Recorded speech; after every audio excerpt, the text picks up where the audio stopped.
کۆتایی هەر نامەیەک دەتوانێت سەرەتای نامەیەکی تر بێ بۆ ئەوەی بزانی چی لە هەرێمی ژیان دەگوزەرێ.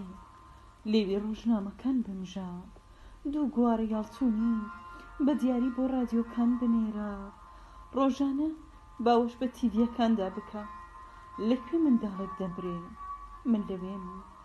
خەریکم لەگەڵ مردندا یاری دەکەم، کە دایکی شەهیدێک دەگرین، من لەوێم.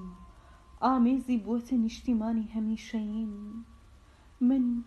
من بەم چەشنە شاعیرم، شێعرەکانم وەکو بەفرسپین، دەتوانم زستان بکەم بە درێژترین قەسیدە، دەتوانم هەموو ڕۆژێک بچمە وێزگەی شەمەندە فڕی بێزانسۆن، چاوەڕوانی هاتنەوەی خۆم بم. دوایین سەفەری تۆ بۆ باکووری دڵم بوو، وتت هەواکەی بارانی. ئەو کاتە نیگام ئاسمانێکی پڕ هەور بوو، دەزانم دەبێ بەم چەشنە بێ کۆتایی هەر نامەیەک. چاوت ڕەش و کراسەکەت ڕەش و بەختت ڕەش، نیگات ببەخشە بە ئاسمانێکی شین، جلێک بدورە لە شەپۆلە شینەکانی دەریا و